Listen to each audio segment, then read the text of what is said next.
बोलता हूँ कि बेटा प्रोटीन और कार्बोहाइड्रेट आपको खाने ही चाहिए।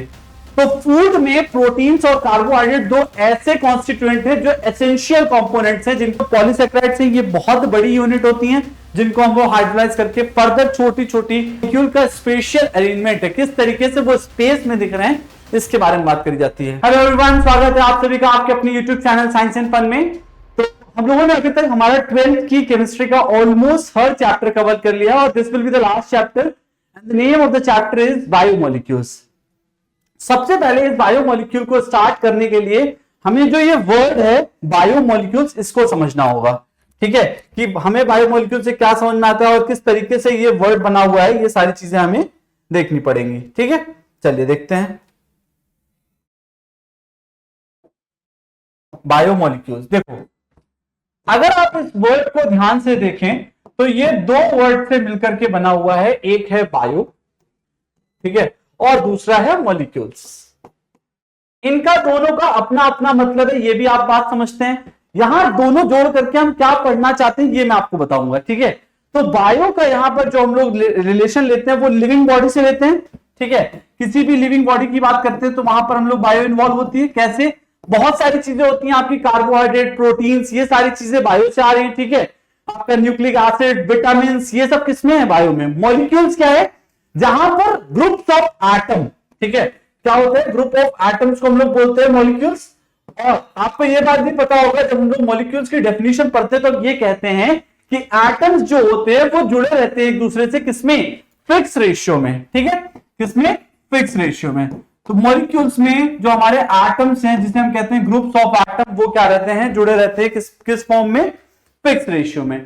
ठीक है, तो इस तरीके से हम लोग इस वर्ड, जो मेरा वर्ड है बायोमोलिक्यूल, इसको हम लोग यहां पर डिवाइड करते हैं। ठीक है, अब देखो, किसी भी लिविंग थिंग के अंदर जो बायोमोलिक्यूल प्रेजेंट होते हैं उसकी हम लोग एक अलग केमिस्ट्री में पढ़ाई करते हैं। कौन सी केमिस्ट्री है? बायोकेमिस्ट्री। ठीक है, डोमेन बायोकेमिस्ट्री रहता है, जिसमें हम लोग ये कहते हैं कि जो अलग अलग मेरा बायोमोलिक्यूल है, अलग अलग जो बायोमोलिक्यूल्स हैं वो मेरे अलग अलग, जैसे कि carbohydrates, proteins, nucleic acid, lipid, इन सब चीजों से मिलकर के बने होते हैं। किसी भी हमारा जो भी फूड होता है, इसमें हम लोग एक बात और भी कहते हैं, आपसे डॉक्टर्स भी अक्सर बोलते होंगे कि बेटा प्रोटीन और कार्बोहाइड्रेट आपको खाने ही चाहिए। तो फूड में प्रोटीन्स और कार्बोहाइड्रेट दो ऐसे कॉन्स्टिट्यूएंट हैं जो एसेंशियल कंपोनेंट्स हैं, जिनके बिना हमारी बॉडी काम नहीं कर सकती है। ठीक है, और अगर हम लोग और बात करें, और क्या क्या है, जैसे न्यूक्लिक एसिड हो सकता है, लिपिड्स हो सकता है। ठीक है, और यहां पर क्या होता है कि ये बायोमोलिक्यूल इंटरैक्ट करते हैं एक दूसरे के साथ और कॉन्स्टिट्यूट करते हैं the molecular logic of life process.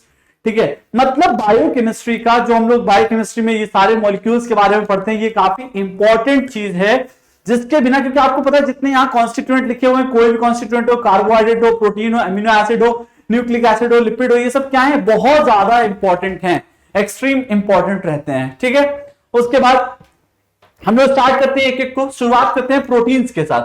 ठीक है, प्रोटीन्स के साथ शुरुआत करते हैं। सबसे पहली बात ये लिखी है कि proteins are high molecular mass complex, यानी कि ये एक तरीके से समझ लो क्या होते हैं? पॉलीमर्स होते हैं। ठीक है, क्यों? आपको पता है पॉलीमर एक ऐसे कंपाउंड होते हैं जिनका मॉलिक्यूलर मास क्या होता है? बहुत ज्यादा हाई रहता है।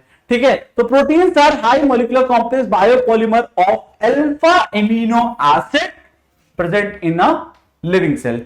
ठीक है, तो एमिनो एसिड क्या होता है, अभी हम लोग इसके बारे में बात करेंगे। हम लोग अल्फा एमिनो एसिड क्या है, अल्फा को रिप्रेजेंट इस तरीके से करते हैं। एमिनो एसिड जानेंगे क्या होता है और इसमें हम लोग अल्फा किसको बोल रहे हैं ये भी देखेंगे। ठीक है, अभी अगली स्लाइड में ये चीज आने वाली है। उसके बाद they occur in every part of the body and form the fundamental basis of structure. Basically जो ये प्रोटीन्स होते हैं, ये क्या होते हैं? बॉडी के हर पार्ट में मिलते हैं और बॉडी का जो फंडामेंटल या जो बेसिक स्ट्रक्चर है उसके बारे में भी हेल्प करते हैं। ठीक है, जो प्रोटीन टर्म है वो आपका डिराइव करा गया है ग्रीक वर्ड प्रोटियोस से, जिसका मतलब है प्राइम इंपॉर्टेंस। इसीलिए आपको बोला जाता है कि आप एक ऐसी डाइट लें खाने में जिसमें प्रोटीन का अमाउंट ज्यादा रहे। ठीक है, तो आपने सुना भी होगा, डॉक्टर्स अक्सर बोलते हैं जब किसी को किसी तरीके की बीमारी हो जाती है तो ये कहा जाता है कि बेटा प्रोटीन रिच डाइट खाया करो। ठीक है, तो उसका रीजन क्या है? क्योंकि प्रोटीन बॉडी के हर पार्ट में अवेलेबल है और वही बॉडी को स्मूथली फंक्शन कर पा रहा है। ठीक है, तो ये समझ लो कि प्रोटीन की इंपॉर्टेंस कितनी है। उसके बाद प्रोटीन के सोर्सेस क्या क्या हो सकते हैं बढ़िया वाले? मिल्क है, चीज है, पल्सेस हैं, पीनट्स है, फिश है, एक्सेट्रा।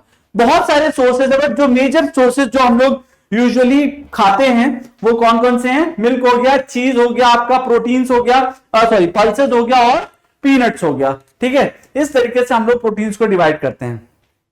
अब यहां एक टर्म हमने देखा पहली बार, एमिनो एसिड। क्या होता है इसको देखते हैं। चलिए एमिनो एसिड्स के बारे में पढ़ते हैं।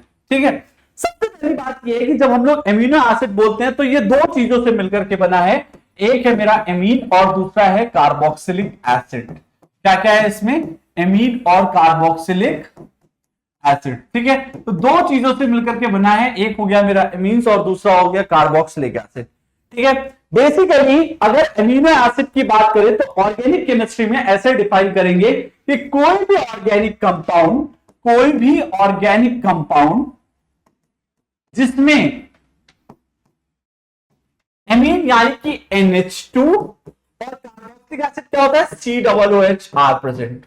ठीक है, तो ऐसे मॉलिक्यूल जिनमें NH2 उसके साथ साथ COOH यानी कि कार्बोक्सिलिक एसिड का ग्रुप प्रेजेंट रहता है, उन्हें हम क्या बोल देते हैं? एमिनो एसिड कह देते हैं। उन्हें हम बोलते हैं कि सेम मॉलिक्यूल में अगर NH2 और COOH है तो उन्हें हम क्या बोलेंगे? एमिनो एसिड बोल देंगे। एमिनो एसिड का प्रोटीन के साथ क्या रिलेशन है? तो ये समझ लो कि एमिनो एसिड जो होते हैं ये बिल्डिंग ब्लॉक्स हैं। क्या है? Building blocks of protein. ठीक है, तो हम लोग बोलते हैं कि जो एमिनो एसिड्स हैं ये प्रोटीन्स के बहुत ही ज्यादा इंपॉर्टेंट सोर्स, या ये कह दें कि क्या होते हैं? बिल्डिंग ब्लॉक होते हैं। ठीक है, एग्जांपल देखना है। मान लीजिए पहला एग्जांपल एक दिखाता हूं, CH2 COOH और यहां पर NH2। आप देख पा रहे होंगे इस गिवन मॉलिक्यूल में, ऑर्गेनिक मॉलिक्यूल में आपका NH2 ग्रुप भी प्रेजेंट है यानी कि एमीन भी है, और कार्बोक्सिलिक एसिड जो कि COOH है वो भी प्रेजेंट है। मतलब ये कैसा कंपाउंड है, इसको हम कैसे कैटेगराइज करेंगे? ये एक एमिनो एसिड है। क्या और कोई एग्जांपल है? बिल्कुल है, CH3 CH CH2 और यहां पर COOH। ठीक है, यहां मान लीजिए NH2 लगा दिया। ठीक है, तो इस कंपाउंड में भी क्या है? आपका दिख रहा होगा कि यहां पर भी आपका NH2 और COOH दोनों ही प्रेजेंट हैं, तो हम बोलेंगे ये कैसा है? ये भी एक एमिनो एसिड है। ठीक है, अब सवाल ये है कि एमिनो एसिड में हमने पिछली वाली स्लाइड में देखा कि अल्फा एमिनो एसिड, तो अल्फा एमिनो एसिड क्या है ये भी देख लेते हैं। चलिए, ठीक है, तो अल्फा एमिनो एसिड, जिस तरीके से आप बाकी कंपाउंड्स में अल्फा समझते हैं वैसा ही यहां पर भी समझना है। ठीक है, मतलब क्या है? आप अल्फा कार्बन कैसे आइडेंटिफाई करते थे? जिस कार्बन जो फंक्शनल ग्रुप है उसके बगल वाला कार्बन जो होता था उसे हम क्या बोलते थे? अल्फा है। ठीक है, वही काम यहां पर भी हम करेंगे, वही काम सेम यहीं पर करेंगे। जब तुम्हारा NH2, when NH2 is attached to alpha carbon, तो ऐसा जब भी होगा कि NH2 जो है मेरा वो अटैच रहेगा अल्फा कार्बन से, उसको हम क्या बोल देंगे कि ये कैसा अमीनो एसिड है? अल्फा अमीनो एसिड है, अल्फा अमीनो एसिड। एग्जांपल देखिए, आपके पास ये COOH है, ये फंक्शनल ग्रुप कंसीडर कर रहे हैं, इसके बगल में ये क्या है? कार्बन है। कैसा कार्बन हो जाएगा? डेफिनेटली अल्फा कार्बन है। और अगर ये अल्फा कार्बन है इसका मतलब है इसके साथ कौन लगा होना चाहिए? NH2। तब हम बोलेंगे ये कैसा एसिड है? अल्फा एमिनो एसिड है। कैसा एसिड है? Alpha amino acid. कोई और एग्जांपल है? बिल्कुल है। मान लीजिए आपके पास एक ही एग्जांपल है, CH3 CH COOH। वापस से देखो, यहां पर अल्फा कौन सा हुआ? ये वाला कार्बन, और इस कार्बन पर अगर NH2 लगा है तो मैं कहूंगा कि ये जो गिवन एमिनो एसिड है ये क्या है? अल्फा एमिनो एसिड हो गया है। ठीक है, इसी तरीके से अगर हम लोग बीटा एमिनो एसिड की बात करें तो सिंपल सी बात है, बीटा एमिनो एसिड क्या हो जाएगा? बीटा एमिनो एसिड हो जाएगा जब मेरा NH2 बीटा कार्बन से होगा, जुड़ा हुआ होगा। ठीक है, NH2 is attached to beta carbon, NH2 is attached to beta carbon. ठीक है, तो ऐसा केस जब हमारा जो NH2 है वो जुड़ा होगा किससे? बीटा कार्बन से, हम क्या बोल देंगे उन्हें? मेरा beta amino acid. Example CH2 COOH। सबसे पहला काम क्या? आइडेंटिफाई करना अल्फा बीटा, बगल वाला कार्बन अल्फा, उसके जस्ट बगल वाला बीटा। तो मैंने ये बोल दिया कि ये वाला कार्बन क्या है? बीटा कार्बन है, और इस कार्बन से NH2 जुड़ा हुआ है, तो ये कैसा एसिड हो गया? बीटा एमिनो एसिड हो गया है। ठीक है, कैसा हो गया? बीटा एमिनो एसिड हो गया है। अमीनो एसिड को हम लोग फर्दर क्लासिफाई भी करते हैं, जैसे कि एसिडिक होते हैं। ठीक है, उसके साथ अगर हम लोग बात करें बेसिक होते हैं और न्यूट्रल होते हैं। तीन तरीके के अमीनो एसिड हमें पढ़ने हैं, एसिडिक, बेसिक और न्यूट्रल। देखते हैं, चलिए। एसिडिक एमिनो एसिड बेटा, अगर मैं तुमसे ये कह रहा हूं कि एसिडिक है, इसका मतलब है इस कंपाउंड में जो COOH है उसका नंबर ज्यादा होगा इन कंपैरिजन टू NH2 के। ठीक है, तो इस इन कंपैरिजन टू किसके हो जाएगा? NH2 के। एग्जांपल देखना है, देख लेते हैं। यहां पर CH है, इधर COOH मान लीजिए लगा दिया, और इधर भी COOH लगा दिया। ठीक है, तो इधर क्या रहेगा? बचा हुआ NH2 रहेगा। सही है, वैलेंसी हमें जरूर चेक करनी है। क्या 4 कार्बन बना लिए? बिल्कुल बना लिए। तो यहां देखो, इस वाले कंपाउंड में आपको बहुत ही क्लियरली दिख रहा है कि 2 COOH ग्रुप प्रेजेंट हैं। और अगर 2 COOH ग्रुप हैं, इसका मतलब मैं ये कहूंगा कि ये कैसा एमिनो एसिड है? एसिडिक एमिनो एसिड है। अगर हम लोग बेसिक की बात करें तो बेसिक देख लेते हैं। ऑब्वियस सी बात है, बेसिक की जब बात करोगे तो मतलब वहां पर NH2 का नंबर ज्यादा हो जाएगा। ठीक है, तो अगर NH2 का नंबर ज्यादा हो गया और मुझे इसको दिखाना है, इसका कोई एग्जांपल लेना है, तो वही सेम तरीके से एग्जांपल बना दीजिए। आपका ये CH है, इधर COOH है, NH2 की जगह मैं यहां पर भी क्या लगा दूंगा? यहां लगा दूंगा NH2, और इधर भी क्या होना जाएगा? NH2। ठीक है, तो यहां पर आपको दिख रहा होगा नंबर ऑफ NH2 ज्यादा हो गया, तो ये क्या हो गया? मेरा बेसिक हो गया। अगर मान लीजिए हम लोग ये कहते हैं कि ठीक है बेटा, अगर न्यूट्रल बता दो, न्यूट्रल में क्या होगा? न्यूट्रल में COOH जो रहेगा वो बराबर हो जाएगा NH2 ग्रुप के। COOH ग्रुप जो होगा, यानी कि कार्बोक्सिलिक एसिड का जो ग्रुप है, वो बराबर हो जाएगा NH2 के। तो हमने वही काम करा। यहां पर एग्जांपल देखना है, देख लेते हैं। CH, COOH, और यहां पर भी NH2। ठीक है, यहां CH2 हो जाएगा। कार्बन की वैलेंसी तो सेटिस्फाई करनी ही है। सही है, तो देखो इस तरीके से हम लोग क्लासिफिकेशन करते हैं अमीनो एसिड का, एसिडिक, बेसिक और न्यूट्रल। एसिडिक का मतलब है जहां COOH ज्यादा होगा, बेसिक का मतलब जहां NH2 ज्यादा हो जाएगा, और न्यूट्रल का मतलब है जहां COOH और NH2 क्या आ जाएंगे? बराबर हो जाएंगे। ठीक है, इसके बाद देखते हैं नेक्स्ट। 2 तरीके के अमीनो एसिड होते हैं, एक एसेंशियल्स होते हैं और दूसरे नॉन एसेंशियल एसिड होते हैं। देखो, amino acid which can not be synthesised in the body are known as essential amino acid. तो ऐसे अमीनो एसिड जो बॉडी में सिंथेसाइज नहीं हो सकते, उन्हें हम क्या बोलते हैं? Amino acid. अगर एसेंशियल बोल रहे हैं, इसका मतलब ये बॉडी में सिंथेसाइज नहीं हो रहे, तो ये कहां से जाएंगे? एक्सटर्नल डाइट के थ्रू जाएंगे। ठीक है, तो ये वो एसिड है जिन्हें हम लोग डाइट के थ्रू इनटेक करते हैं। ठीक है, तो एसेंशियल अमीनो एसिड ये हैं जो बॉडी में खुद ही जनरेट नहीं होते हैं, हम डाइट के थ्रू उन्हें इनटेक करते हैं। दूसरा, नॉन एसेंशियल क्या हो जाएंगे? जो बॉडी के अंदर ही सिंथेसाइज करे जा सके, उन्हें हम क्या बोल देते हैं? Non essential amino acid. क्या कोई एग्जांपल्स हैं? बिल्कुल है। कौन कौन से? देखिए, पूरी टेबल बनी हुई है। एसेंशियल अमीनो एसिड में आपको हिस्टिडीन दिख रहा है, आइसोल्यूसिन दिख रहा है। अगर आप आगे कभी क्लास में केमिस्ट्री परस्यू करोगे तो आपको इनके स्ट्रक्चर भी देखने को मिलेंगे, बट यहां अभी आपको जरूरत नहीं है। ठीक है, आगे जब आप कभी केमिस्ट्री परस्यू अगर करेंगे, इफ करेंगे, तो डेफिनेटली आपको ये सब पढ़ने को मिलेगा। एक एक अमीनो एसिड का स्ट्रक्चर भी दिखाया जाता है। हिस्टिडीन का अपना स्ट्रक्चर है, ल्यूसीन का अपना है, लाइसिन का अपना है। ठीक है, उसके बाद ये सब क्या है? 9 एसेंशियल अमीनो एसिड है और 11 नॉन एसेंशियल अमीनो एसिड है, जिसमें एलानिन, आर्जिनिन, एस्पार्जिन, ठीक है, और साइटोसिन, ग्लूटामेट, ये सब क्या है? मेरे नॉन एसेंशियल है, मतलब ये बॉडी में खुद ही जनरेट हो जाते हैं, इन्हें हम डाइट के थ्रू इनटेक करते हैं। ठीक है, तो ये हो गया एसेंशियल और नॉन एसेंशियल। अगला एक और टर्म है पेप्टाइड। देखो, जब भी ऐसा होता है कि अमीनो एसिड साथ में जुड़े रहते हैं, when amino acids are joined together by amide bond they form larger molecule called as peptides। ठीक है, तो उन्हें हम क्या बोल देते हैं? पेप्टाइड बोल देते हैं। एग्जांपल देखते हैं। मान लीजिए आपके पास एग्जांपल है, एक अमीनो एसिड हम लोग ले रहे हैं, NH2, ऑब्वियसली न्यूट्रल वाला ही लेंगे। ठीक है, NH2, CH2 और ये COOH। सही है, एक ये अमीनो एसिड हो गया। इसी का सेम भाई हमें लेना है, सेम चीज लेनी, मतलब सेम ही अमीनो एसिड रखना है यहां पर। देखो, अब बेटा समझो, जैसे ही यहां पर हम लोग आएंगे, है ना, जैसे हम लोग यहां पर आएंगे, हमें यहां से क्या निकाल देना होगा? Water molecule. ये निकल गया वाटर मॉलिक्यूल। जो यहां पर बॉन्ड बचा, इसको पहले लिख लेते हैं proper, NH2CH2C double bond O, उसके बाद NH और यहां CH2C डबल O। तो यहां क्या दिख रहा है बेटा, ये बॉन्ड दिख रहा है, C double bond O NH। इस पर्टिकुलर बॉन्ड को हम लोग कह देते हैं, ये कैसा बॉन्ड है, पेप्टाइड बॉन्ड है, इसका नाम है पेप्टाइड बॉन्ड। ठीक है, तो इस तरीके के मॉलिक्यूल को जहां पर एमिनो एसिड जो होते हैं वो एमाइड बॉन्ड से जुड़े रहते हैं, उन्हें हम क्या बोल देते हैं, पेप्टाइड बॉन्ड बोल देते हैं, NH2CH2CO NHCH2C डबल OH। ठीक है, तो ये कैसा मॉलिक्यूल होगा, पेप्टाइड बॉन्ड। यहां पर वाटर मॉलिक्यूल बाहर जा चुका है और इस तरीके की लिंकेज का नाम दे देते हैं पेप्टाइड लिंकेज। क्या बोलते हैं, पेप्टाइड लिंकेज।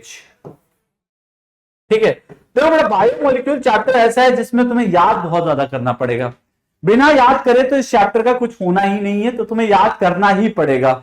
दो जैसे हमने करा रहा हो, अगर ऐसे कर लोगे तो जल्दी हो जाए, क्योंकि एनसीईआरटी पढ़ने बैठोगे तुम्हें फील आएगा कि भाई स्ट्रक्चर बहुत बड़े बड़े से बना रखे हैं, थोड़ा सा कंफ्यूजिंग भी लगेगा कभी कभी, तो अगर यहां से देखोगे तो हो जाएगा पूरा। ठीक है, उसके बाद हम लोग बात करते हैं पेप्टाइड्स में पॉलीपेप्टाइड। देखो सबसे पहली बात यह, पॉलीपेप्टाइड में पहला टर्म है डाइपेप्टाइड। डाइपेप्टाइड क्या होता है, डाइपेप्टाइड वो है जहां पर दो अमीनो एसिड कंबाइन करते हैं, लेकिन बॉन्ड कितना रहता है, एक रहता है। कौन सा बॉन्ड, पेप्टाइड बॉन्ड, या फिर ये कहूं कि पेप्टाइड लिंकेज एक रहती है। ये वाला जो मॉलिक्यूल था जिसमें मैंने आप लोगों को ये बताया, ये कैसा है, ये एक डाई है। ठीक है, डाइपेप्टाइड अमीनो एसिड है जिसमें क्या हुआ है, एक पेप्टाइड लिंकेज है। अगर मान लीजिए ट्राइपेप्टाइड की बात करते हैं तो 3 अमीनो एसिड से मिलकर के बनेगा और उसमें 2 पेप्टाइड लिंकेज रहेगा। ठीक है, 2 पेप्टाइड लिंकेज रहेगा। जब ऐसा हो जाए कि नंबर ऑफ अमीनो एसिड 10 से ज्यादा हो जाए, कोई ऐसा केस आ जाए जिसमें अमीनो एसिड 10 से ज्यादा हो जाए और वो आपस में जुड़ रहे हो, तो उस तरीके के लिंकेज को हम लोग बोल देते हैं पॉलीपेप्टाइड्स। क्या बोलते हैं, पॉलीपेप्टाइड्स। ठीक है, अगर एग्जांपल देखना चाहते हो तो देख लो, बनाते चले जाओ बस। देखो NH CH2, फिर यहां पर वापस से आपका कार्बोक्सिलिक एसिड वाला आ जाएगा, फिर इधर जोड़ दो NH, वापस से यही CH2C डबल बॉन्ड O। ठीक है, तो देखो बेटा यहां पर पेप्टाइड दिखी, ये भी पेप्टाइड लिंकेज। ठीक है, इसी तरीके से अगर मैं यहां पर एक और NH बना दूंगा तो ये क्या हो जाएगी, मेरी दूसरी पेप्टाइड लिंकेज हो जाएगी, ये रही। ठीक है, तो इसको हम लोग क्या बोल देते हैं, ये पॉलीपेप्टाइड से अगर 10 से ज्यादा अमीनो एसिड आपस में कंबाइन कर रहे हैं तब। ठीक है, और अगर 2 कर रहे हैं तो डाइपेप्टाइड है, कितनी पेप्टाइड लिंकेज होगी, 1 होगी। अगर 3 है, 3 अमीनो एसिड कंबाइन कर रहे हैं तो ट्राइपेप्टाइड, जिसमें लिंकेज कितनी होंगी, 2। ठीक है, चलिए आगे चलते हैं। नेक्स्ट, अब प्रोटीन्स की बारे में बात करें तो सबसे पहले बात करते हैं डीनेचुरेशन ऑफ प्रोटीन्स।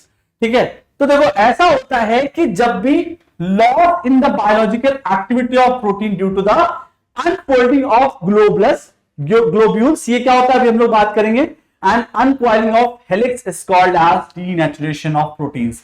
ठीक है, तो जब भी ऐसा होगा कि तुम्हारे प्रोटीन में जो ग्लोब्यूल्स होंगे वो अनफोल्ड हो जाएगा, उसके साथ साथ जो हेलिक्स है वो क्या हो जाएगी, अनकॉइल्ड हो जाएगी, उसको हम लोग क्या बोलते हैं, डीनेचुरेशन ऑफ प्रोटीन। ठीक है, डीनेचुरेशन के दौरान ऐसा होता है कि प्रोटीन, अभी बात करेंगे कितने तरीके के होते हैं, तो डीनेचुरेशन के दौरान ऐसा होता है कि सेकेंडरी और टर्शियरी स्ट्रक्चर जो होते हैं वो डिस्ट्रॉय हो जाते हैं पूरी तरीके से, बट प्राइमरी स्ट्रक्चर जो होता है वो रिमेन रहता है सेम।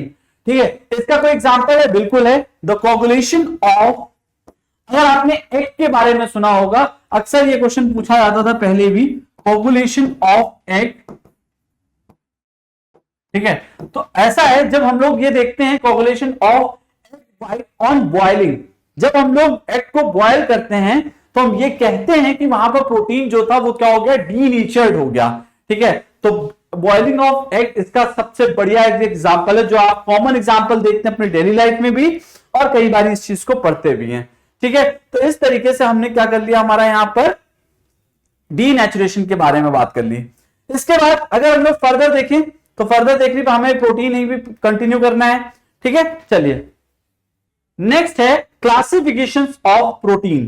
क्लासिफिकेशन ऑफ प्रोटीन में हम लोग बात करते हैं कि शेप के बेसिस पर प्रोटीन क्लासिफाइड करे जाते हैं 2 टाइप पर, एक होता है फाइब्रस प्रोटीन्स और दूसरा होता है ग्लोब्यूल्स, जो अभी बात करी थी। फाइब्रस क्या है?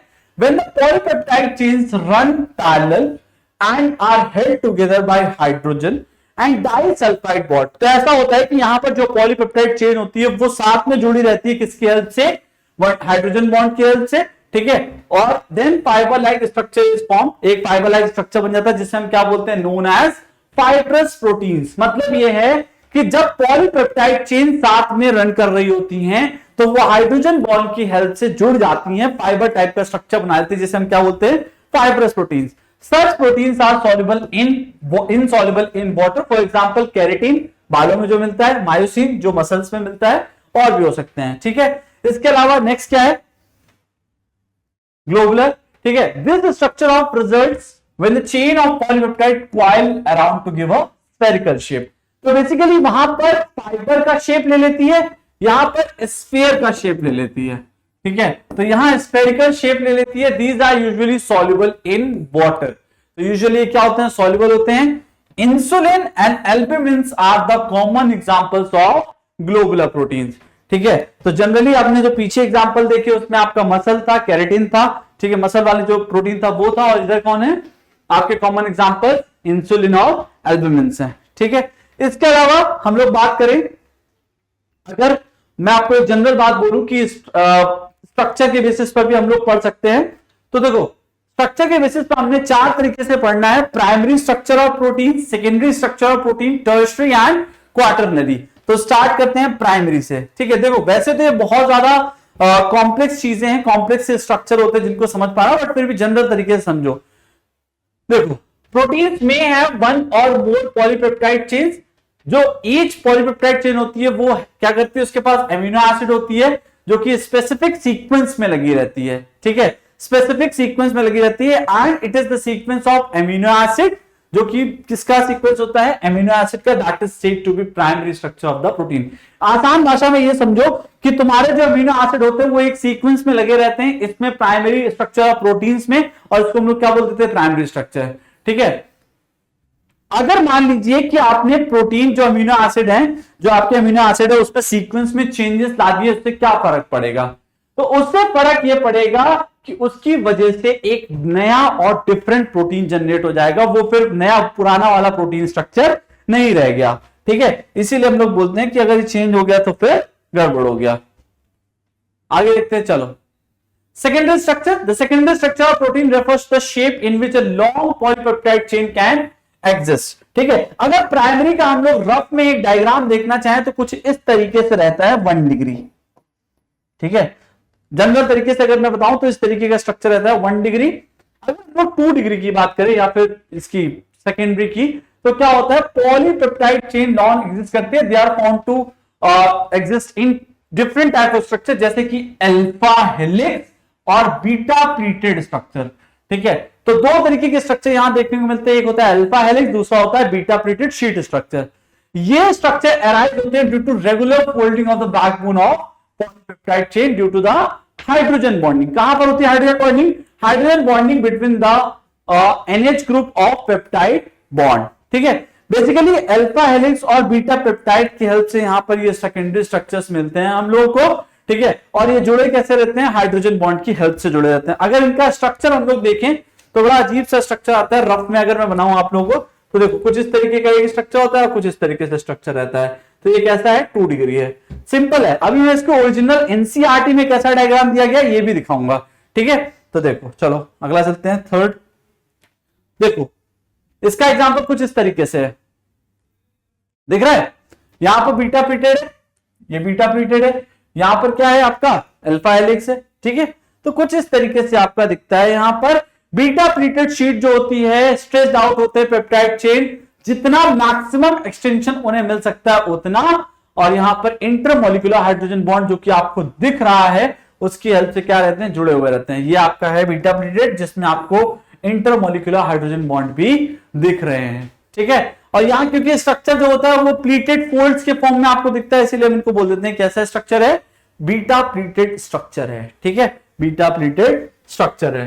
टर्शियरी स्ट्रक्चर 3 डिग्री, ठीक है। तो टर्शियरी स्ट्रक्चर जो होता है वो ओवरऑल फोल्डिंग बताता है पॉलीपेप्टाइड चेन की, further folding of the secondary structure, जिसमें क्या होता है जो आपका सेकेंडरी स्ट्रक्चर बना उसके आगे भी वो जाकर के क्या हो जाता है, फोल्ड हो जाता है, और जिसकी वजह से दो मॉलिक्यूलर शेप्स यहां से आते हैं, एक होता है मेरा फाइब्रस और दूसरा होता है ग्लोबुलस। इनके बीच में जो मेन फोर्स होता है जो 2 डिग्री और 3 डिग्री को स्टेबल करता है वो है हाइड्रोजन बॉन्ड्स, ठीक है, डाइसल्फाइड लिंकेज, वैन डेर वाल और ये इलेक्ट्रोस्टैटिक। तो हाइड्रोजन बॉन्ड, डाइसल्फाइड लिंकेज, इसके बाद वैन डेर वाल फोर्सेस, ये सब क्या करते हैं, इनको बाइंड करके रखते हैं, ठीक है। उसके बाद क्वाटरनरी स्ट्रक्चर क्या है, some of the proteins are composed of 2 और more polypeptide chain referred to as subunits. तो बहुत सारे ऐसे होते हैं प्रोटीन जो कि 2 या 2 से ज्यादा पॉलीपेप्टाइड चेन से हेल्प से मिलकर बनते हैं, उन्हें क्या बोलते हैं, सब यूनिट, ठीक है।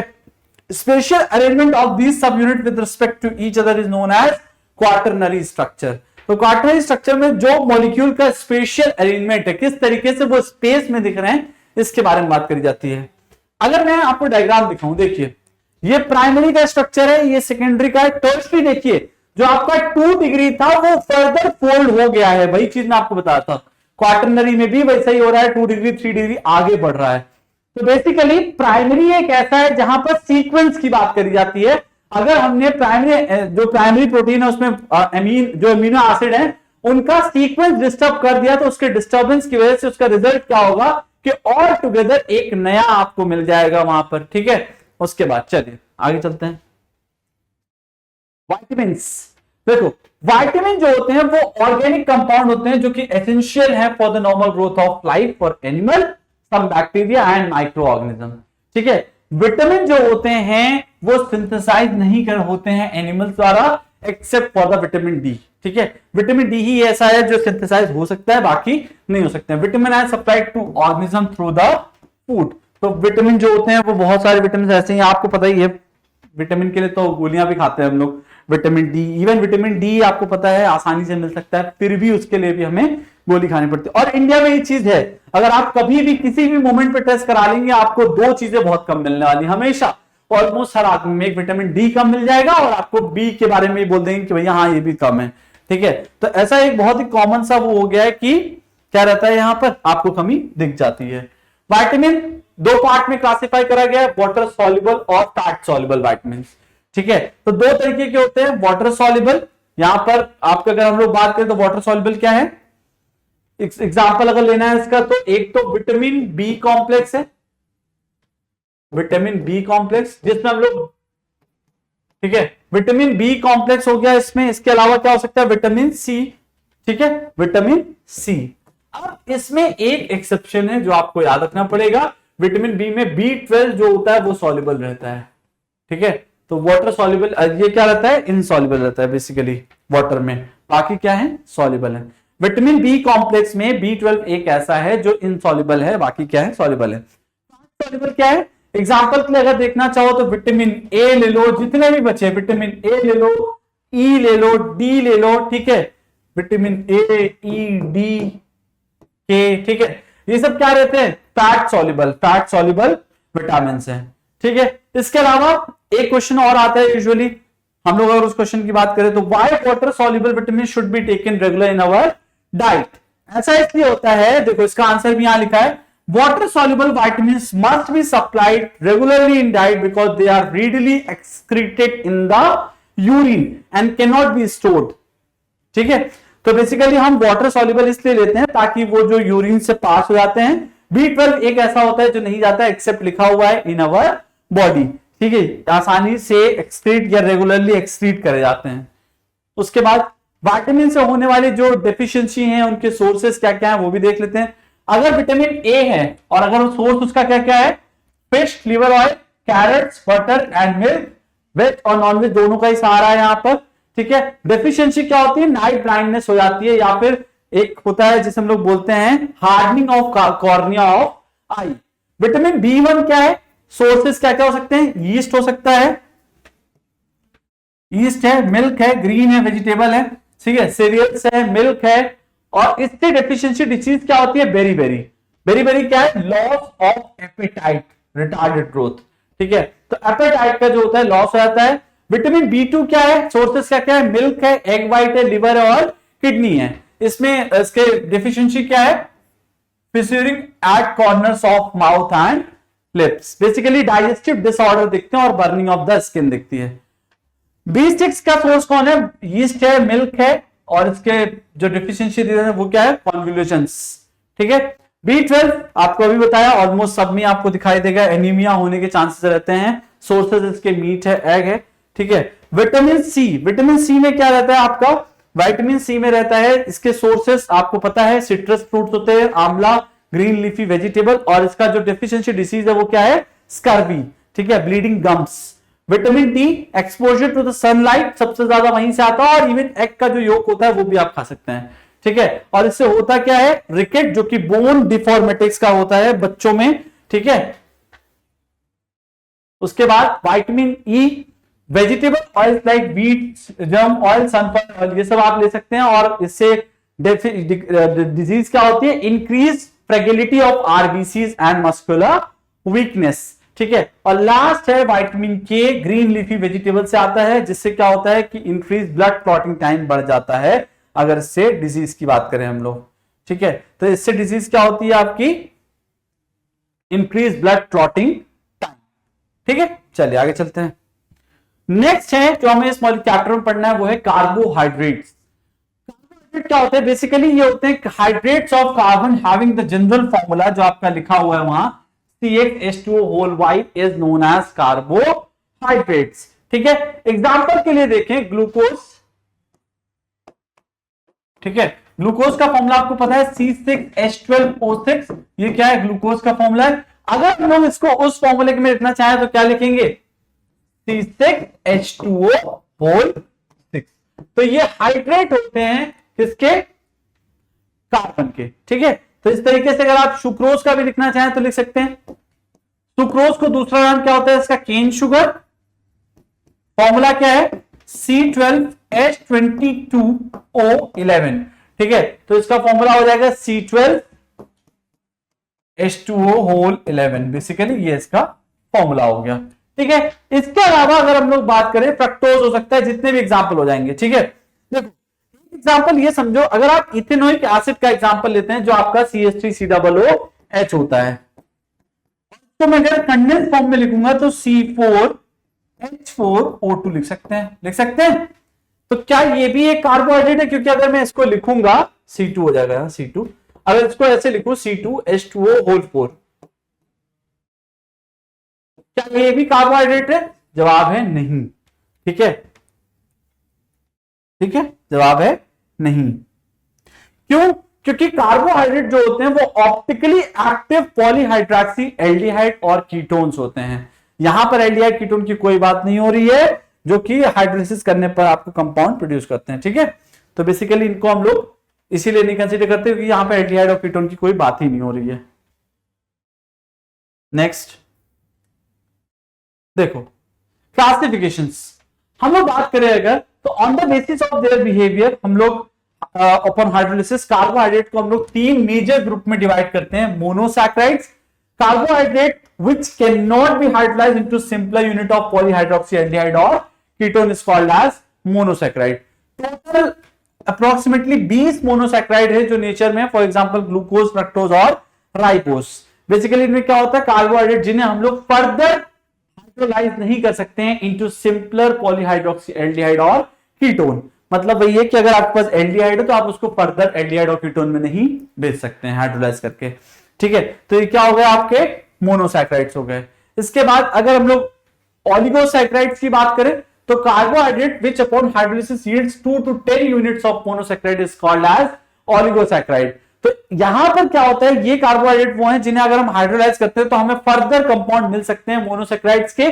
ठीक है। They are further classified as disaccharide, trisaccharide etcetera, depending upon the number of monosaccharide. कितना मोनोसैकेराइड प्रेजेंट है इसके बेसिस पर हम लोग उसको फर्दर क्लासिफाई कर सकते हैं डाई और ट्राई में। ठीक है। फॉर एग्जांपल सुक्रोज एक ऐसा डाइसैकेराइड है which on hydrolysis yields 2 unit of monosaccharide, that is glucose and fructose. तो सुक्रोज को हम लोग हाइड्रोलाइज करके, फर्दर हाइड्रोलाइज करके क्या करते हैं? उससे ग्लूकोज और फ्रक्टोज बनाते हैं। पॉलीसैकेराइड क्या है? A high molecular mass carbohydrate which upon hydrolysis yields a large number of monosaccharide units called as polysaccharide। जैसे कि स्टार्च एक एग्जांपल है, सेलुलोज है, ग्लाइकोजन है। बेसिकली ये समझ लो कि ये जो पॉलीसेक्राइड्स हैं ये बहुत बड़ी यूनिट होती हैं, जिनको हम वो हाइड्रोलाइज करके फर्दर छोटी छोटी सैक्राइड्स में निकालना चाहते हैं, हाइड्रोलाइज करना चाहते हैं। ठीक है, ठीक है, चलिए तो फिर हम लोग हमारे नेक्स्ट टॉपिक की तरफ चलते हैं, जिसमें हम लोग मेनली पढ़ेंगे ग्लूकोज, फ्रक्टोज, इनके बारे में। ठीक है, तो पहला टॉपिक जो है वो क्या है, glucose. First topic is glucose. सबसे पहले हम लोग जरा ग्लूकोज के स्ट्रक्चर के बारे में बात कर लें। डेफिनेटली स्ट्रक्चर बना करके दिखाऊंगा, जैसा फिशर प्रोजेक्शन होता है और जो हैवर्थ है, दोनों ही हम लोग यहां पर देखने वाले हैं। बट पहले बात कर लेते हैं कि इसको हम लोग बोलते क्या है, इनकी क्या क्या प्रॉपर्टीज होती हैं। देखो, ग्लूकोज जो है उसको हम लोग बोलते हैं एक एल्डोहेक्सोज है ये। ठीक है, इसका मतलब क्या है, इसका मतलब है कि यहां पर टोटल 6 कार्बन होते हैं ग्लूकोज में। ठीक है, टोटल कितने कार्बन है, 6 कार्बन है। और एल्डो का मतलब यह है कि एल्डिहाइड ग्रुप की प्रेजेंस भी यहां पर रहती है। ठीक है, तो ये मतलब हो जाता है, हम लोग एल्डोहेक्सोज इसलिए बोलते हैं ग्लूकोज को, क्योंकि उसमें 6 कार्बन है। और एल्डो वर्ड इसलिए यूज करा क्योंकि एल्डिहाइड ग्रुप यानी कि CHO भी वहां पर देखने को मिलेगा। ठीक है, दूसरा नाम जो इनका होता है वो हम लोग इनको कहते हैं डेक्सट्रोज है। ये क्या बोलते हैं, डेक्सट्रोज। ठीक है, डेक्सट्रोज बोलते हैं। ग्लूकोज की कहानी बड़ी स्पेशल होती है, क्यों, क्योंकि ग्लूकोज एक ऐसा मॉलिक्यूल है जो बहुत सारे लार्जर वाले मॉलिक्यूल के लिए एक स्टार्टिंग मटेरियल के तरीके काम करता है। ठीक है, larger carbohydrate, for example starch, ठीक है, सेलुलोज, इन सब में अगर आप देखेंगे तो कहीं ना कहीं आपको ग्लूकोज की यूनिट दिखाई देगी। इसीलिए हम बोलते हैं कि ग्लूकोज एक ऐसा मोनोमर है जो बड़े कार्बोहाइड्रेट में यूज करा जाता है, या जिसकी यूज होती है किसमें, बड़े कार्बोहाइड्रेट या फिर लार्जर कार्बोहाइड्रेट में। ठीक है, हम लोगों ने ग्लूकोज के स्ट्रक्चर के लिए कुछ यहां पर रिएक्शंस करी हैं जो एज एविडेंस यूज करी जाती हैं। तो हम लोग चलिए पहले रिएक्शन करते हैं। पहली रिएक्शन है रिएक्शन विद द HI। ठीक है, तो फर्स्ट रिएक्शन है हीटिंग विद HI।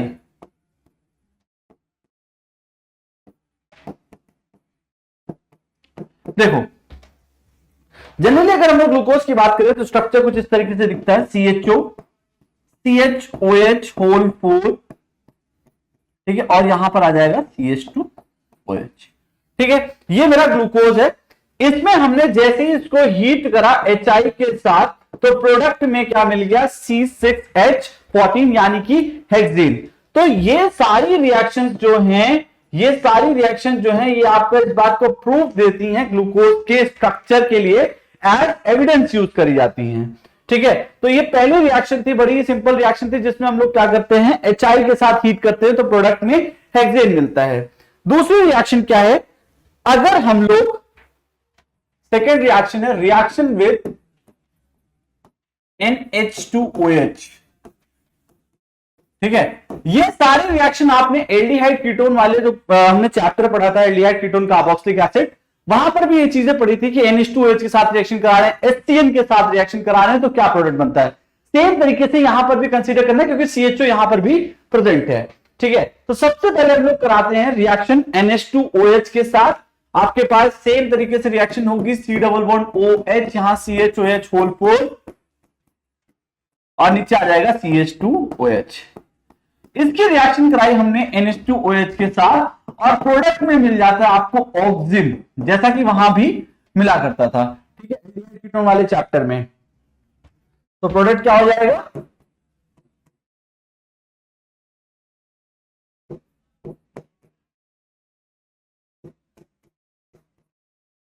ठीक है, तो ये हमारा क्या बन गया है, ऑक्साइम बन गया है। आपका ऑक्साइम एज अ प्रोडक्ट बन चुका है। यहां पर इस रिएक्शन में NH2OH के साथ रिएक्शन कराने पर क्या बनता है, ऑक्साइम बन जाता है।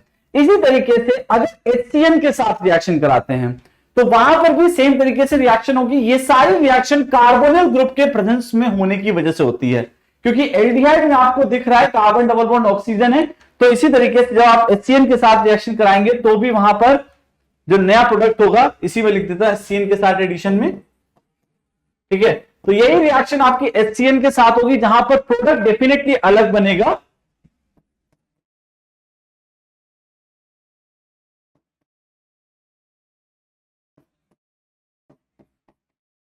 ये मेरा प्रोडक्ट बन जाएगा किसके साथ, HCN के साथ।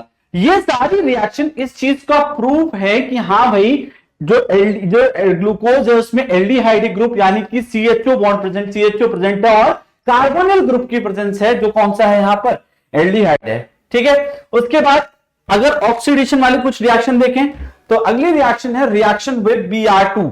ठीक है, Br2 रिएक्शन विद Br2। यहां पर क्या होगा, जो आपका ग्लूकोज है ये ऑक्सीडाइज कर जाएगा CHO CHOH होल 4 और यहां CH2OH। ठीक है, इसकी रिएक्शन हमने कराई Br2 से। अब एल्डिहाइड जब ऑक्सीडाइज हम लोग करते हैं तो क्या मिलता है, एसिड मिलता है। ये बात आप लोग बहुत अच्छी तरीके से जानते हुए पढ़ चुके हैं सब कुछ। ठीक है, तो CHOH होल 4 और यहां CH2OH।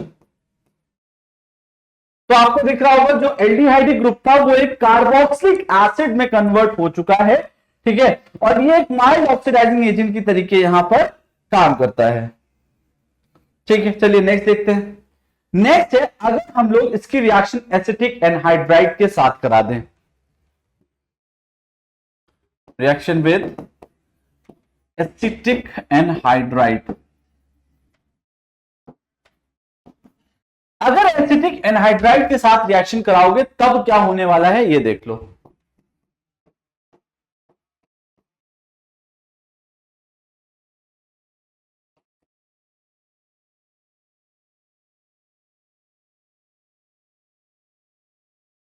ठीक है, ये रहा मेरा एसिटिक एनहाइड्राइड। देखो जब हम लोग एसिटिक एनहाइड्राइड के साथ रिएक्शन कराते हैं तो जो मेरा ये वाला चीज है CHO ये अनइफेक्टेड रहता है, जो चेंजेस आते हैं वो नीचे आते हैं।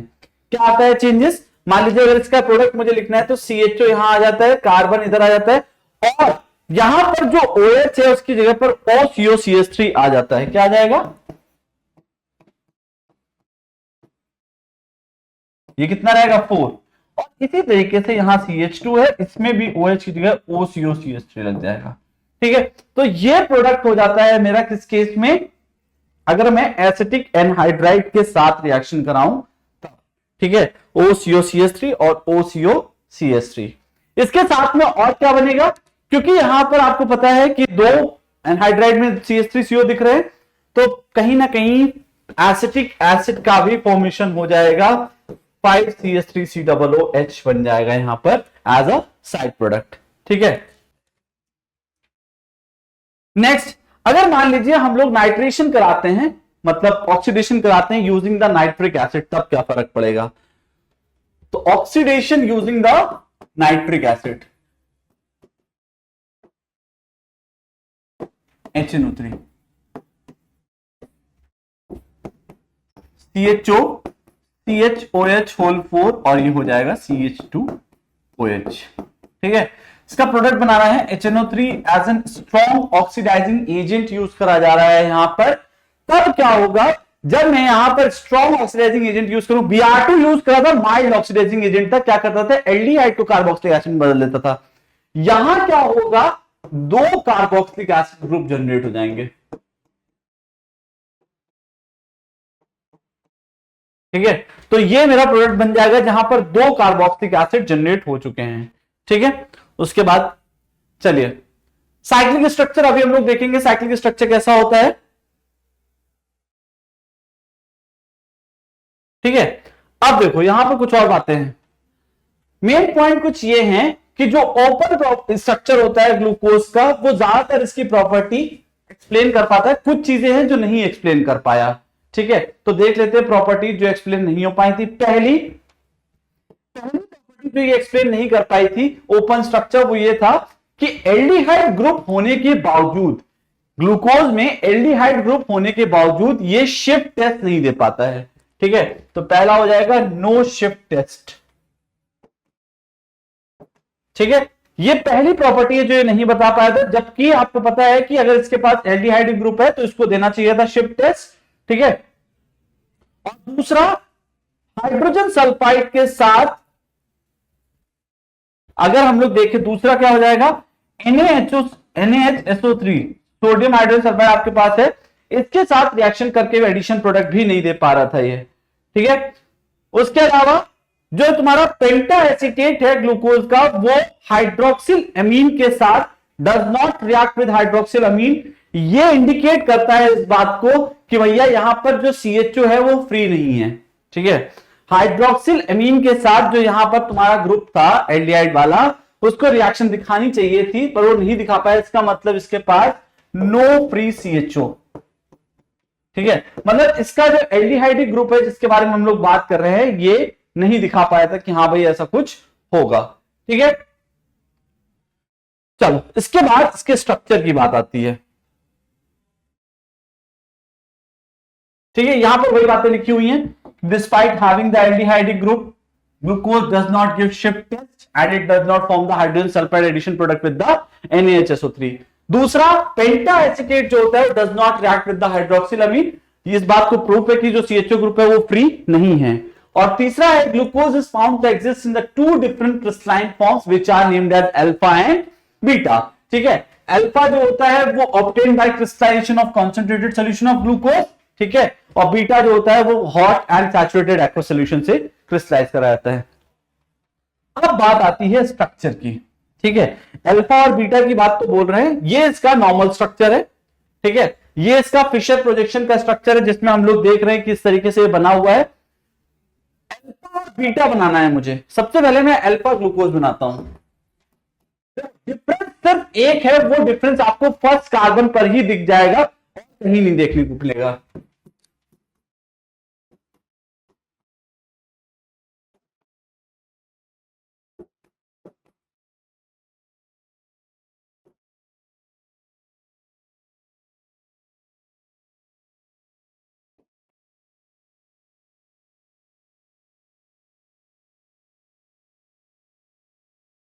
ये आपका क्या बन गया, अल्फा फॉर्म बन चुका है। ठीक है, HOH HOH OHH HOH और ये, ठीक है, ऑक्सीजन जुड़ गया, बहुत बढ़िया। ठीक है, तो ये first carbon, second carbon, third carbon, fourth carbon, fifth और ये सिक्स्थ कार्बन। जो आपका अल्फा फॉर्म है वो कुछ इस तरीके से दिखाई देगा, अल्फा फॉर्म कुछ इस तरीके से आएगा। जब हम लोग बीटा फॉर्म की बात करते हैं तो ये पूरा स्ट्रक्चर सेम रहता है except for the first carbon. जो फर्स्ट कार्बन है वहां पर OH आपका लेफ्ट साइड में आ जाएगा, बाकी कुछ भी नहीं चेंज होने वाला है। ठीक है, ये रहा मेरा।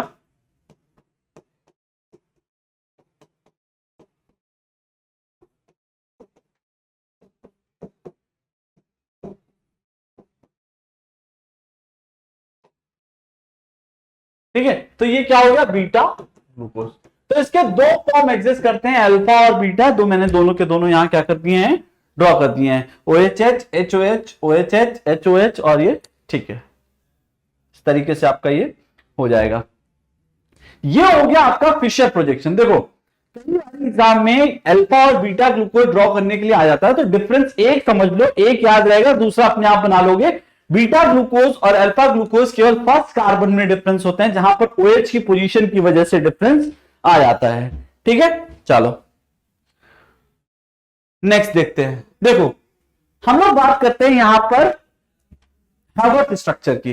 बेसिकली यहां हम लोग बात करने जा रहे हैं हैवर्थ स्ट्रक्चर की। यहां पर भी हम लोग बात करेंगे जो भी हमारा अल्फा और बीटा है उसको किस तरीके से मुझे हैवर्थ फॉर्म में दिखाना है। एग्जाम में हैवर्थ फॉर्म पूछा जा सकता है, पूछा गया भी है कि draw the हैवर्थ structure of the glucose. ठीक है, तो हम लोग सबसे पहले ड्रॉ करते हैं अल्फा ग्लूकोज।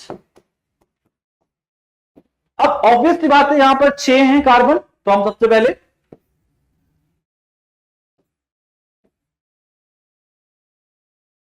ठीक है, देखो उसको बनाने का तरीका देख लेना। सबसे पहले यही करना होता है हमें, फर्स्ट कार्बन पर HOH, सेकेंड कार्बन पर HOH, थर्ड कार्बन पर OHH, है ना।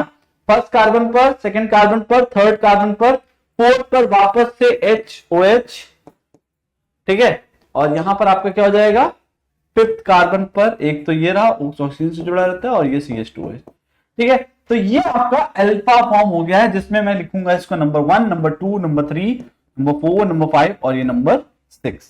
इस तरीके से इसका अल्फा डी ग्लूकोज हम लोग बनाते हैं, HOH HOH OHH HOH। और इसको 2 बार चेक करना होगा आप लोगों को भी, क्योंकि यहां पर गलती होने के चांसेस होते हैं, इसलिए सही ध्यान से बनाना होगा। Beta glucose, हैवर्थ form of beta glucose. देखना आपके पास ये अगेन वही जैसे हमने वो वाला बनाया था, सेम तरीके से हमें इसको भी ड्रॉ करना है।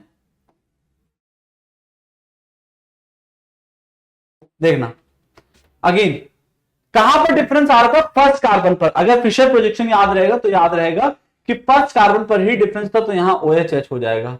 बाकी सब कुछ का जितना भी है सब कुछ सेम रहने वाला है, HOH OH और यहां पर HOH लास्ट में H और ये CH2H। तो ये जो फर्स्ट वाला कार्बन है डिफरेंस सिर्फ यहीं पर है, आपको दिख रहा होगा अल्फा ग्लूकोज और बीटा ग्लूकोज में डिफरेंस कहां पर है, सिर्फ और सिर्फ फर्स्ट वाले कार्बन पर है। ठीक है, चलिए आगे चलते हैं। Next fructose. देखो जैसे हम लोगों ने ग्लूकोज के लिए बोला कि वो एक एल्डोहेक्सोज है, इसका मतलब वहां पर एल्डिहाइडिक ग्रुप प्रेजेंट है। फ्रक्टोज एक कीटोहेक्सोज है। क्या है? कीटोहेक्सोज। और कैसे ऑब्टेन कराया था? It is obtained with the glucose hydrolysis of disaccharide. अगर आप देखेंगे तो हम लोग सुक्रोज से इसको बड़ा आसानी से दोनों चीजें हमें मिलती हैं, ग्लूकोज और आपका फ्रक्टोज। ठीक है, नेचुरल मोनोसैकेराइड है, found in the fruits, honey and vegetable, और बहुत सारी जगह पर ये एज अ स्वीटनर भी यूज करा जाता है। ठीक है, इसका स्ट्रक्चर एक बार हम लोग बना के देख लेते हैं कैसा होता है। देखो स्ट्रक्चर देखना। ठीक है, सबसे पहले हम यह बनाते हैं,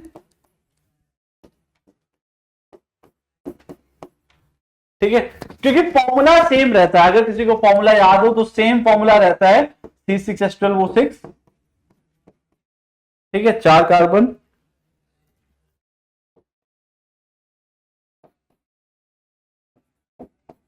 ये आपका स्ट्रक्चर हो जाता है। CH2OH carbon double bond oxygen, आपको कीटोन ग्रुप दिख गया होगा, पहला कार्बन, दूसरा कार्बन, तीसरा कार्बन, चौथा, फिफ्थ और ये सिक्स। ठीक है, यहां पर सेकंड कार्बन पर आप दिख रहा है कीटोन ग्रुप दिख रहा है। ठीक है, तो इसीलिए हम लोग बात करते हैं कि इसका स्ट्रक्चर कुछ इस तरीके से आपको दिखाई देता है। ठीक है, चलिए अगर हम लोग इसमें भी मान लीजिए कि हैवर्थ फॉर्म बनाना चाहें तो बना सकते हैं।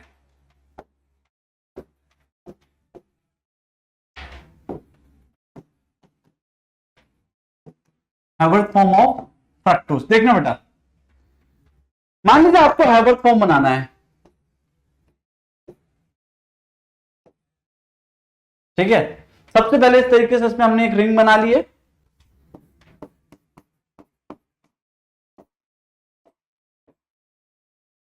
CH2OH, फिर आपका OH, यहां पर आपका वापस से क्या आ जाएगा, HOH, और ये हो जाएगा CH2OH और ये H। कुछ इस तरीके से इसका स्ट्रक्चर बनता है। आप प्यूरॉन का स्ट्रक्चर जिसे अगर पता होगा तो उसी से हम लोग इसका रेफरेंस लेते हैं। ठीक है, तो ये आपका क्या हो जाएगा, अल्फा फ्रक्टोज।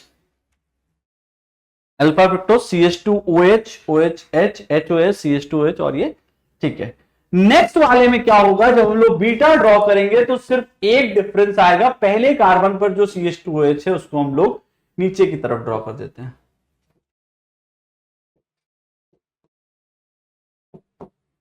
बाकी सारा स्ट्रक्चर यहां पर भी सेम रहता है, जैसे हम लोगों ने वहां पर देखा था कि अल्फा बीटा में सिर्फ और सिर्फ पहले कार्बन से डिफरेंस क्रिएट हो रहा था, उसी तरीके से हैवर्थ फॉर्म ऑफ फ्रक्टोज में भी पहले कार्बन से ही सारा का सारा डिफरेंस क्रिएट होना है।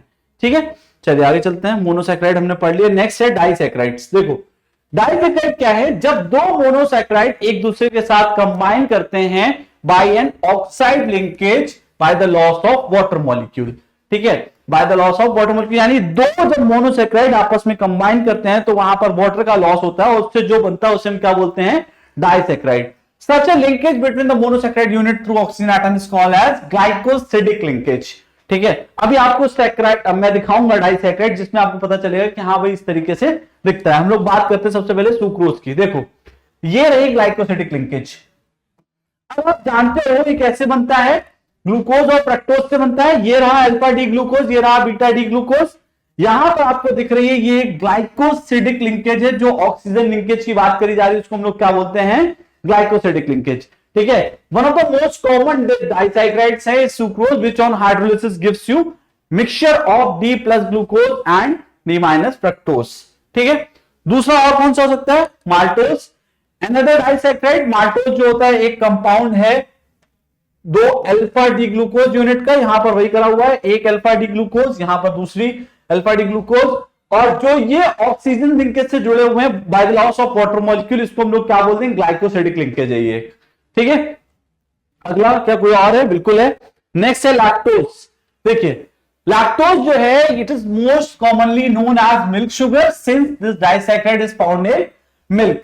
ठीक है, तो ये बनता किससे, बीटा डी गैलेक्टोज और बीटा डी ग्लूकोज के साथ। ठीक है, बीटा डी गैलेक्टोज और बीटा डी ग्लूकोज के साथ बनता है। अगेन यहां पर जो लिंकेज है वो आपकी सेम है, ग्लाइकोसिडिक लिंकेज। दोनों के स्ट्रक्चर अगर आपको याद रखना है तो आप रखिए। ठीक है, अदरवाइज मोस्टली जो क्वेश्चन होता है वो ग्लूकोज और फ्रक्टोज से ही मोस्टली पूछा जाता है। ठीक है, चलिए आगे देखते हैं। नेक्स्ट है पॉलीसैकेराइड्स। पहला पॉलीसैकेराइड है स्टार्च। देखो स्टार्च जो होता है आपको पता है मेन स्टोरेज पॉलीसैकेराइड है ऑफ प्लांट। स्टार्च का यूज आप सभी जानते हैं, बहुत ज्यादा इंपॉर्टेंट होता है प्लांट के लिए। ठीक है, और ये एक इंपॉर्टेंट होता है, इंपॉर्टेंट डाइट होती है किसके लिए, ह्यूमन बींग्स के लिए भी।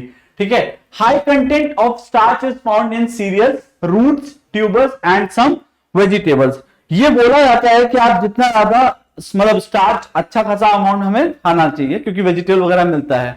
पॉलीमर होता है अल्फा ग्लूकोज और consist of two component amylose and amylopectin. तो ये आपके दो वो होते हैं जो पॉलीमर। ठीक है, एमाइलोज और एमाइलोपेक्टिन। एमाइलोज जो है वाटर सॉल्युबल कंपोनेंट है which constitute 15 to 20% of starch. Chemically amylose जो है वो एक लॉन्ग अनब्रांच चेन है with 200 to 1000 alpha D glucose units. ठीक है, क्योंकि ये पॉलीमर है तो आप समझ रहे हैं कि बड़े बड़े यहां पर स्ट्रक्चर्स होंगे, इसीलिए बोला गया है कि 200 से लेकर के 1000 तक हो सकते हैं। एमाइलोपेक्टिन जो होता है वो इनसॉल्युबल होता है in water and constitutes about 80 to 85% of the starch. ठीक है, और ये भी क्या होता है, ब्रांच चेन पॉलीमर होता है अल्फा डी ग्लूकोज का। नेक्स्ट है पॉलीसैकेराइड सेलुलोज। सेलुलोज एक्सक्लूसिवली मिलता है प्लांट्स में और मोस्ट एबंडेंट ऑर्गेनिक सब्सटेंस है इन द प्लांट किंगडम। ठीक है, बेसिकली ये जो होता है प्रीडोमिनेंट कॉन्स्टिट्यूएंट होता है of cell wall of the plant cell. Plant cell की सेल वॉल में जो है सबसे ज्यादा एबंडेंट एलिमेंट मिलता है। सेलुलोज भी एक स्ट्रेट चेन पॉलीसैकेराइड है compose only of beta D glucose unit. जैसे हमने अभी देखा था स्टार्च में कौन कौन था, कंपोनेंट पता होने चाहिए क्योंकि ऑब्जेक्टिव में पूछ सकता है कि भैया सेलुलोज के मेन कंपोनेंट क्या होते हैं, इसी तरीके से स्टार्च के मेन कंपोनेंट क्या होते हैं। ठीक है, लास्ट से ग्लाइकोजन, जो कार्बोहाइड्रेट होते हैं स्टोर होते हैं in animal body as glycogen. Animal body में जो कार्बोहाइड्रेट होते हैं वो स्टोर रहते हैं as in the form of glycogen. ठीक है, it is also known as animal starch because its structure is similar to the amylopectin and is rather more highly branched. ठीक है, ज्यादा हाईली ब्रांच रहता है इन कंपैरिजन टू पहले वाले के। ठीक है, चलिए आगे चलते हैं। नेक्स्ट है हमारा ग्लाइकोजन के बाद हम लोग बात करते हैं कि यहां पर देख ले कितना ज्यादा है। It is present in liver, muscles and brain. जब भी बॉडी को ग्लूकोज चाहिए होता है एंजाइम ब्रेक करता है ग्लाइकोजन टू ग्लूकोज। चलिए अब एंजाइम के बारे में बात करते हैं। टर्म आ गया है नया तो एंजाइम देख लेते हैं। बायोकेमिकल रिएक्शन होती है वो कुछ बायोकैटलिस्ट की हेल्प से होती है जिन्हें हम क्या बोल देते हैं, एंजाइम्स बोल देते हैं। ठीक है, जितनी भी बायोकेमिकल रिएक्शन है ये किसी ना किसी एंजाइम बायोकैटलिस्ट की हेल्प से होती है जिसे हम बोलते हैं एंजाइम। जितने भी एंजाइम होते हैं सब ग्लोबुलर प्रोटीन्स हैं, जो हमने बात भी करी थी ग्लोबुलर और फाइब्रस की बात कर रहे थे हम लोग। ठीक है, एंजाइम जो होते हैं very specific for a particular reaction, her reaction के लिए बड़ा स्पेसिफिक होता है फॉर अ पर्टिकुलर सबस्ट्रेट। तो अलग अलग सबस्ट्रेट के लिए अलग अलग एंजाइम होगा क्योंकि हम लोग ये बात करते हैं कि बड़े ही पर्टिकुलर रहते हैं किसी पर्टिकुलर केमिकल रिएक्शन के लिए। ठीक है, जनरली नेम करे जाते हैं आफ्टर द कंपाउंड और class of the compound upon which they work. For example enzyme जो कैटालाइज करता है हाइड्रोलिसिस ऑफ मैल्टोज को ग्लूकोज को बोलते हैं मैल्टेज। ठीक है, रिएक्शन देख लो आपके सामने माल्टोज है, इसमें एक एंजाइम यूज करा गया मैल्टेज और ये क्या देता है हमें, ग्लूकोज दे देता है। ठीक है, देखो उसके बाद आगे चलते हैं एंजाइम के बारे में ही मैकेनिज्म देखते हैं। अगर तुम ध्यान से देखो तो एंजाइम जो होते हैं क्योंकि एज अ बायोकैटलिस्ट यूज करे जा रहे हैं, आपको पता है कैटलिस्ट क्या करता है, अगर जनरल कैटलिस्ट की बात करता हूं तो रेट को अल्टर करता है। इसी तरीके से कैटलिस्ट वहां पर भी छोटा अमाउंट में चाहिए होता है, यहां पर भी एंजाइम का अमाउंट बहुत कम चाहिए होता है। ठीक है, तो enzymes are needed only in the small quantities for the progress of a reaction similar to the action of chemical catalyst, जैसे मैंने आपको पहले ही बता दिया। For example activation energy of acid hydrolysis of sucrose is 6.22, बहुत कम, ठीक है, while activation energy is only this when hydrolyzed by the enzyme। तो आपको दिख रहा है कि अगर आपने कोई बायोकैटलिस्ट यूज कर लिया तो उससे फर्क कितना ज्यादा पड़ गया, एक्टिवेशन एनर्जी में डाउन हो गई बहुत ज्यादा, ठीक है।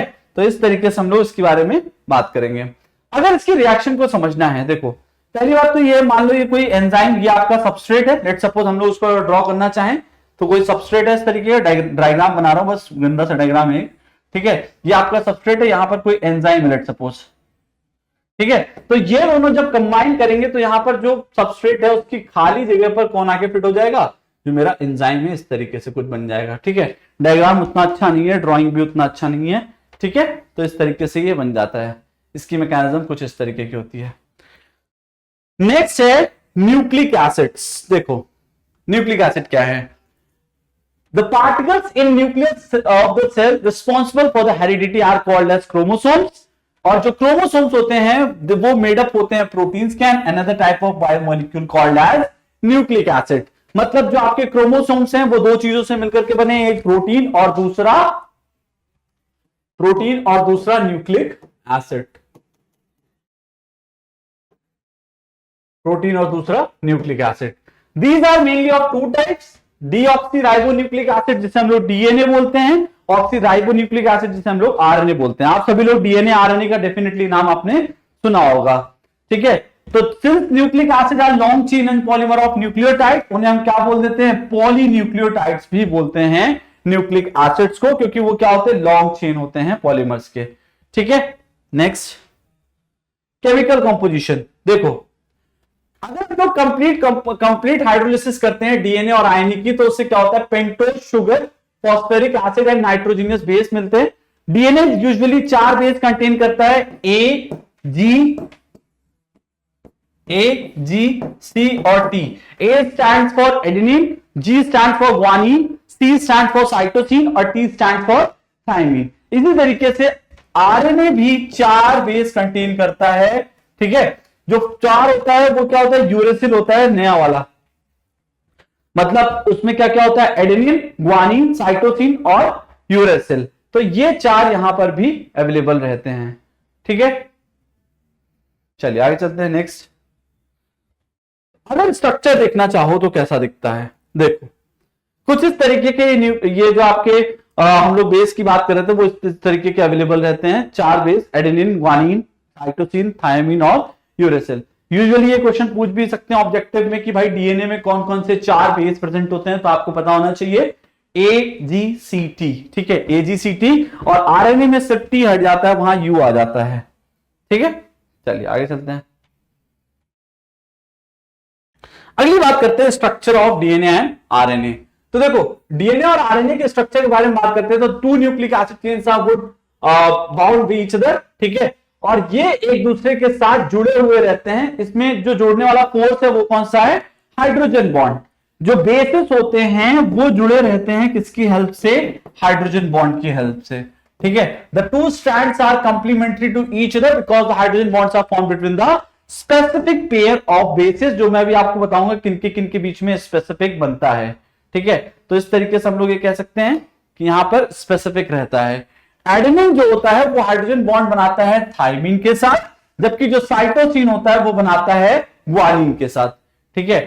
एडेनिन बनाता है हमारा, मतलब इसको ऐसे याद रख सकते हो कि एडेनिन बनाता है मेरा टी के साथ, एटी के बीच में हाइड्रोजन बॉन्ड बनता है और यहां पर सी और जी के बीच में बनता है। तो डीएनए का स्ट्रैंड जब देखोगे तब तुम्हें पता चलेगा, जैसे कि यहां मैं दिखा रहा हूं तुम लोगों को, डीएनए के स्ट्रैंड को अगर ध्यान से देखो तो यहां तुम्हें दिखाई देगा कि जी ने बनाया हुआ है सी के साथ, यानी कि ग्वानिन और तुम्हारा साइटोसिन आपस में बना रहे हैं, एडेनिन और थायमिन बना रहे हैं, मतलब ए और टी जुड़े हुए हैं हाइड्रोजन बॉन्ड के थ्रू और सी और जी जुड़े हुए हैं हाइड्रोजन बॉन्ड के थ्रू। ये एक दूसरे के साथ कॉम्प्लीमेंट्री फॉर्म में रहते हैं, ठीक है। किस फॉर्म में, कॉम्प्लीमेंट्री फॉर्म में रहते हैं ये दोनों एक दूसरे के साथ, सही है। चलो आगे चलते हैं। उसके बाद जब हम लोगों ने ये बात कर ली एजी और सीटी वाली, फिर हमारा बात आती है कि आरएनए का जो सेकेंडरी स्ट्रक्चर है वो क्या कहता है। तो देखो इसमें एक हम लोग सेकेंडरी स्ट्रक्चर की बात करते हैं। In secondary structure of RNA जो स्ट्रैंड होता है, स्ट्रैंड इसको लिख देता हूं, सेकेंडरी स्ट्रक्चर ऑफ आरएनए जो होता है,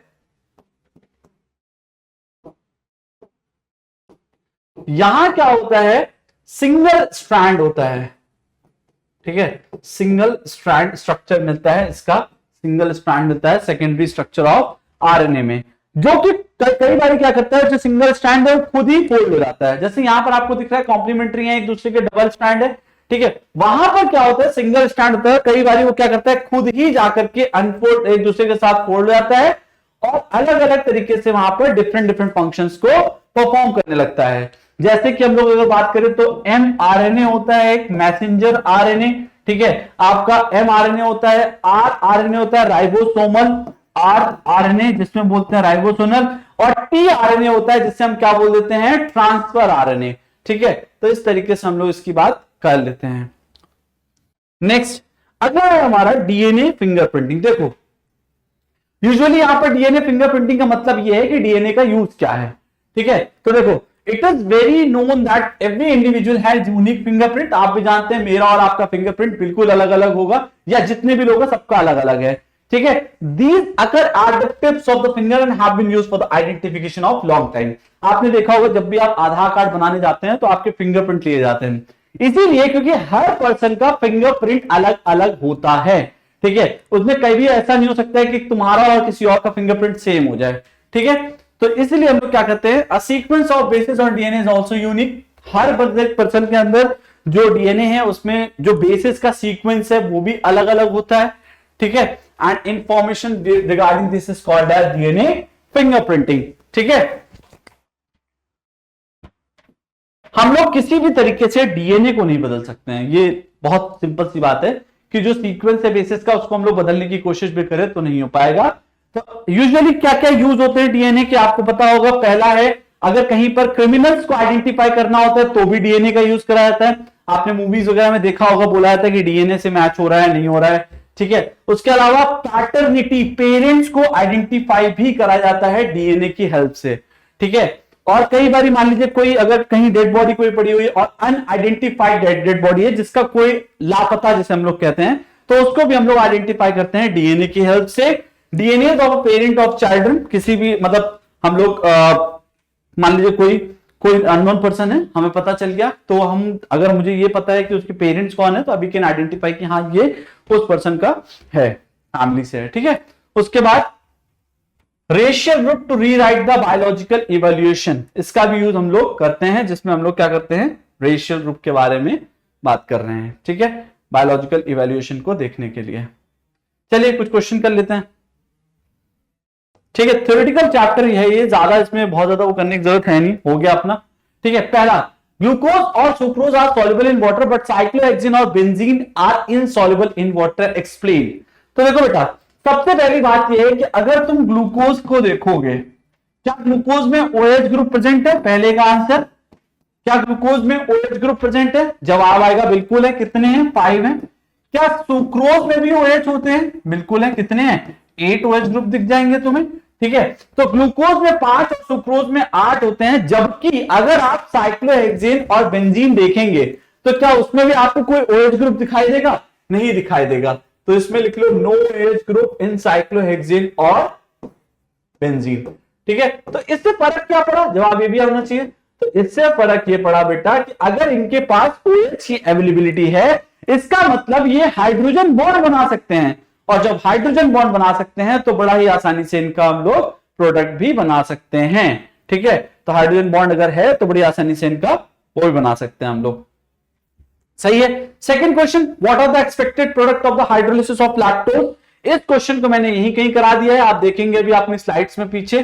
ठीक है, तो लैक्टोज को हमने निकाल करके यहां से हाइड्रोलिसिस करने के बाद इसके प्रोडक्ट बना दिए हैं, बीटा डी गैलेक्टोज और बीटा डी ग्लूकोज। ठीक है, तो यही आपके प्रोडक्ट होते हैं बाय हाइड्रोलिसिस ऑफ लैक्टोज। ठीक है, तो हाइड्रोलिसिस ऑफ लैक्टोज से जो हमारा प्रोडक्ट बनता है वो ये वाला प्रोडक्ट है, जिसमें हम लोग कहते हैं कि भैया बीटा डी गैलेक्टोज और बीटा डी ग्लूकोज का फॉर्मेशन यहां पर हो जाता है। ठीक है, उसके बाद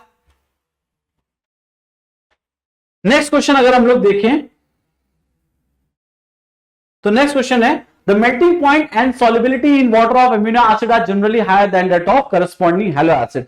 इसका रीजन भी बहुत सिंपल सा, अगर आप कभी भी यहां पर इसका स्ट्रक्चर देखेंगे, अगर आप स्ट्रक्चर देखिए एमिनो एसिड का दोनों ग्रुप होते हैं, ठीक है, कौन से दोनों, एक तो ये NH2 और दूसरा कार्बोक्सिलिक एसिड। तो अगर आप ध्यान से देखेंगे तो यहां पर जो तुम्हारा एमिनो एसिड है इसके पास दोनों ग्रुप होते हैं। इसका मतलब है जब ये अपना प्रोटॉन यहां से छोड़ेगा तो NH2 उसको क्या कर सकता है, वहां पर आ जाएगा, ठीक है। मतलब यहां पर इन शॉर्ट ये समझ लो ज्विटर आयन का फॉर्मेशन होता है। किसका फॉर्मेशन होता है, ज्विटर आयन का फॉर्मेशन होता है।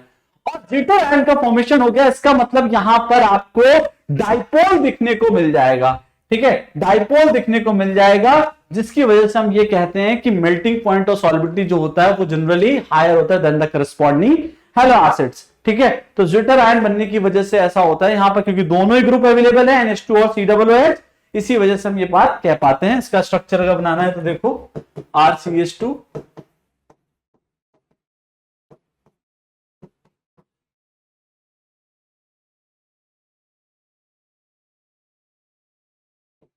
ठीक है। तो इस तरीके से हम लोग उसका स्ट्रक्चर बना सकते हैं, जहां पर ये देखो ज्विटर आयन का फॉर्मेशन हो गया। ज्विटर आयन क्या होता है, पॉजिटिव और नेगेटिव चार्ज दोनों का अवेलेबल होना।